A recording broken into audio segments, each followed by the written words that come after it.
5 ওয়াক্ত সালাত আমরা মুসলিমরা আদায় করব, সেগুলো হলো ফজরের সালাত, যেখানে আমরা আমাদের সালাত আদায় করি ভোরবেলা থেকে শুরু করে সূর্য ওঠার আগে পর্যন্ত।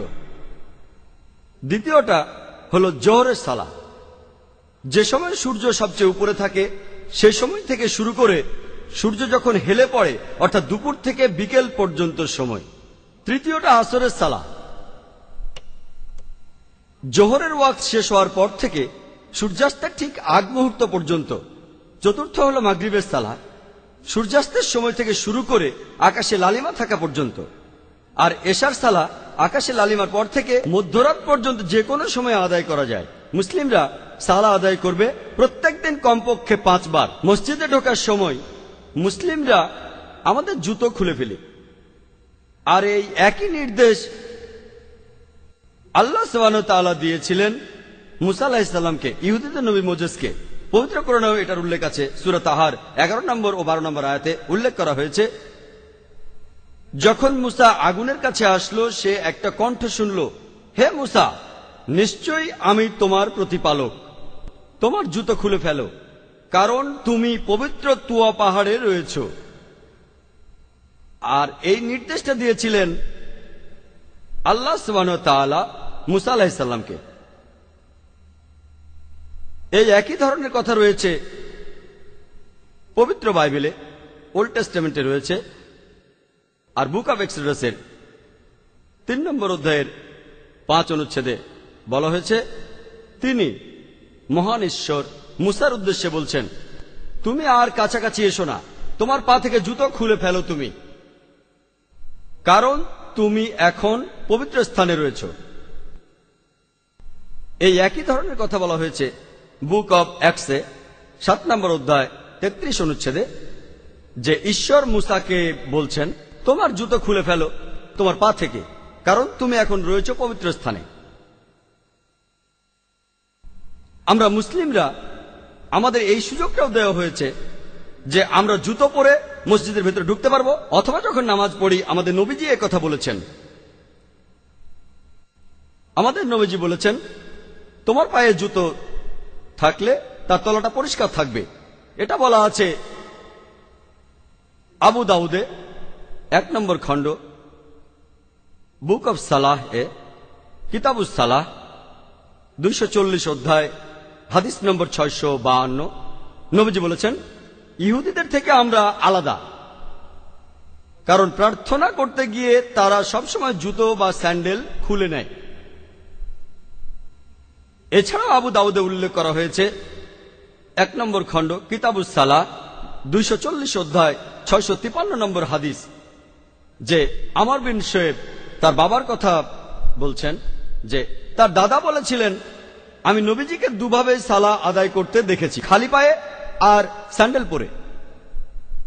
আমরা মুসলিমরা যে কারণে আমাদের জুতো খুলে ফেলি মসজিদে ঢুকে নামাজ পড়ার আগে, অথবা আমাদের জুতোর তলা পরিষ্কার করি, এর কারণটা হলো আমরা স্বাস্থ্য সচেতন। আমরা আমাদের ইবাদতের জায়গাটা পরিষ্কার রাখতে চাই। আমরা সালাহ আদায়ের আগে ইবাদতের জন্য সবাইকে আহ্বান করি, আর পৃথিবীর বিভিন্ন ধর্মে মানুষকে উপাসনায় আহ্বান করার জন্য বিভিন্ন উপায়ে ডাকা হয়ে থাকে। যেমন ধরুন, ইহুদিরা তারা ট্রাম্পেট বাজায়, এই কথাটার উল্লেখ আছে বাইবেলে বুক অব নাম্বারস 10 নম্বর অধ্যায়ের 1 থেকে 3 অনুচ্ছেদে, যে ঈশ্বর মুসাকে ডাকলেন আর তাকে বললেন, রূপা দিয়ে 2টো ট্রাম্পেট বানাও আর এগুলো দিয়ে মানুষকে উপাসনায় আহ্বান করো। খ্রিস্টানরা ব্যবহার করে চার্চের ঘণ্টা, কিছু উপজাতি ড্রাম ব্যবহার করে, আমরা ইসলামে ব্যবহার করি মানুষের কণ্ঠ। আর ইবাদতের এই আহ্বান, এটাকে বলা হয় আজান। যে ব্যক্তি এই আজান দেন তাকে বলে মুয়াজ্জিন। মানুষের কণ্ঠ অনেক বেশি শ্রুতিমধুর যদি এর সাথে আপনি তুলনা করেন ট্রাম্পেট, ঘণ্টা বা ড্রামকে। আর আজান মানুষের উপরে অনেক বেশি প্রভাব ফেলতে পারে। এমন অনেক অমুসলিম আছেন যারা ইসলাম গ্রহণ করেছেন শুধুমাত্র আজানের কথাগুলো শুনেই। এই শ্রুতিমধুর আজানে তারা এতটাই মুগ্ধ হয়, এই আজান তাদের হৃদয়, তাদের মন আর আত্মার উপর এতটাই প্রভাব ফেলে যে তারা ইসলাম গ্রহণ করে। তবে দুর্ভাগ্যজনকভাবে আমরা বোম্বেতে যেসব আজান শুনি তার বেশিরভাগই শ্রুতিমধুর নয়, যেমনটা হওয়া উচিত ছিল। আর এই আজানে মানুষের জন্য অসুবিধাই বেশি হয়।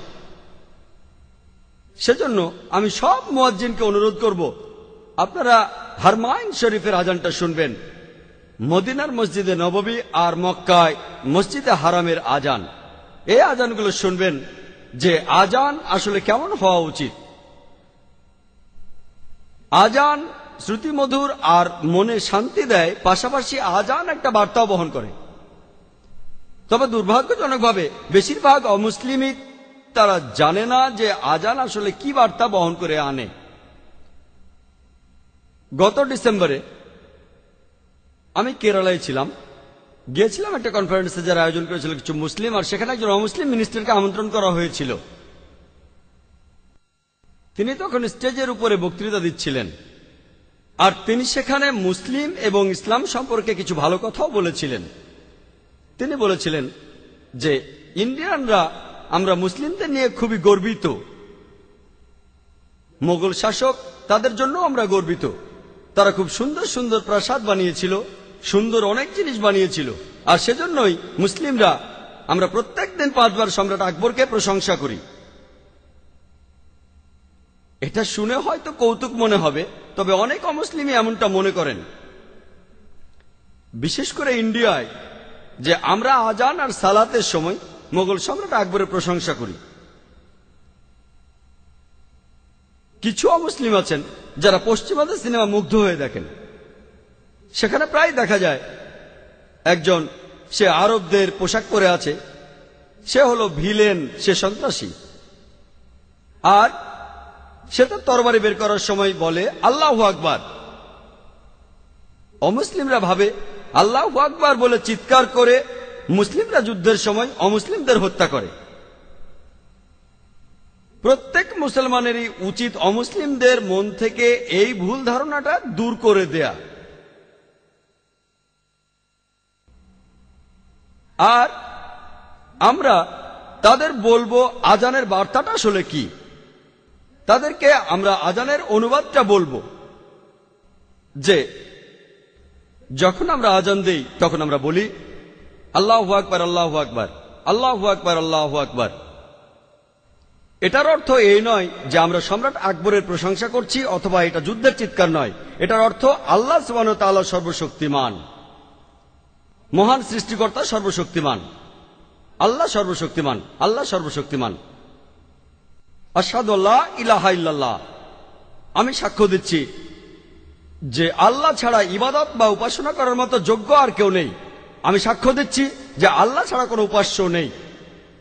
আশহাদু আন্না মুহাম্মাদুর রাসূলুল্লাহ, আশহাদু আন্না মুহাম্মাদুর রাসূলুল্লাহ, আমি সাক্ষ্য দিচ্ছি যে মুহাম্মদ সাল্লাল্লাহু আলাইহি সাল্লাম তিনি আল্লাহ সুবহানাহু ওয়া তাআলার প্রেরিত নবী।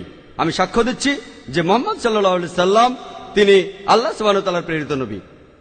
হাইয়া আলাস সালাহ, হাইয়া আলাস সালাহ, সালার জন্য এসো, সালার জন্য এসো, নামাজের জন্য এসো, নামাজের জন্য এসো। হাইয়া আলাল ফালাহ, হাইয়া আলাল ফালাহ, সাফল্যের জন্য এসো, সাফল্যের জন্য এসো।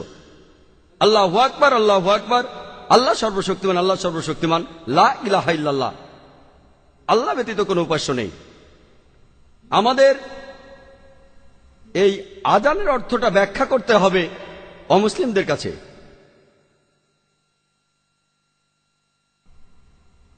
এটা কর্তব্য মুসলিমদের যে আমরা অমুসলিম ভাইদের কাছে ইসলামের বার্তা পৌঁছে দেব আর তার ব্যাখ্যা করব। সালাহ আদায়ের আগে আমরা সব সময় নিজেদেরকে পবিত্র করে নেই, তার মানে আমরা নিজেদের পরিষ্কার করে নিই, তার মানে আমরা ওযু করি। পবিত্র কোরআনে এই কথা বলা হয়েছে, সূরা মাইদার 6 নম্বর আয়াতে উল্লেখ করা হয়েছে যে ইয়া আইয়ুহাল্লাযিনা আমানু, হে মুমিনগণ, যখন তোমরা সালাতের জন্য প্রস্তুত হবে তখন তোমরা তোমাদের মুখমণ্ডল ও হাত কনুই পর্যন্ত ধৌত করবে, তোমাদের মাথা মাসাহ করবে এবং তোমাদের পা গোড়ালি পর্যন্ত ধৌত করবে। এটা আবশ্যিক যে প্রত্যেক মুসলিম তারা সবাই পবিত্র হবে, সবাই ওযু করবে যখন তারা সালাহ আদায় করবে। আর একই ধরনের কথা রয়েছে পবিত্র বাইবেলে, আছে বুক অব এক্সোডাসে 40 নম্বর অধ্যায় 31 ও 32 অনুচ্ছেদে, যে মুসা এবং হারুন আর তাদের পুত্ররা তারা তাদের হাত এবং পা ধৌত করল, তারপর প্রার্থনার জন্য মন্দিরে ঢুকলো। তারা যখন পূজার বেদির কাছে আসলো তারা পরিষ্কার হলো, যেভাবে ঈশ্বর নির্দেশ দিয়েছিলেন মুসাকে। একই ধরনের কথা রয়েছে বুক অব অ্যাক্টসে 21 নম্বর অধ্যায়ের 26 অনুচ্ছেদে,